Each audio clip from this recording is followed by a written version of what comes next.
Tęsiant Amerikos temą, pasirodo, jog Jungtinių valstijų ambasadorė Ana Dersi baigė darbą Lietuvoje. Tarp kitko, ji vakar buvo apdovanota krašto apsaugos medaliu už nuopelnus Lietuvai. Kolegos iš TV3 žinių sako, kad tų nuopelnų tikrai nemažai. Ambasadorė tikrai aktyviai dalyvavo Lietuvos gyvenime. Siužetas.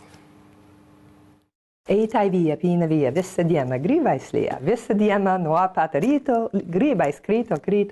Šias eilutes iš Justino Marcinkevičiaus grybų karo Jungtinių Amerikos valstijų ambasadorė Lietuvoje Anė Elizabetė Dersė prisimins dar ne kartą.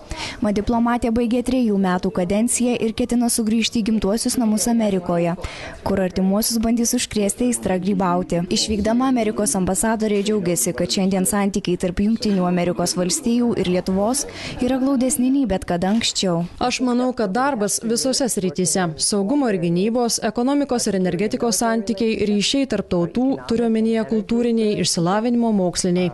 Dirbdami drauge mes išnaudojame visas šias sritis ir judėdami šią kryptimį tapome tuo, kuo esame dabar - lygiaverčiais partneriais. Anė savo šalį atstovavo įvairiuose pasaulio kraštuose. Tai jau 15 diplomatės namai. Tačiau, kaip pati sako, Lietuvoje jautėsi arčiausiai namų. Panašios oro sąlygos, gamta ir su jie keliaujantys brangus daiktai. Ambasadorės namuose nėra nieko atsitiktinio. Viskas atkeliavę iš senelių, tėvų ar jų pačių namų Amerikoje, kur teko gyventi ir dirbti.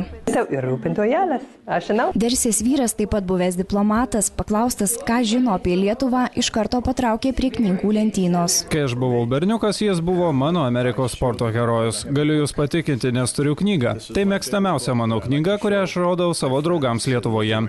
Jis buvo Jonas Jonaitis, nors mes sakome angliškai. Jis buvo amerikietiško futbolo žaidėjas. Tiesa, lietuviai, pasak diplomatų, labai svetinga tauta, tačiau kukli ir savikritiška.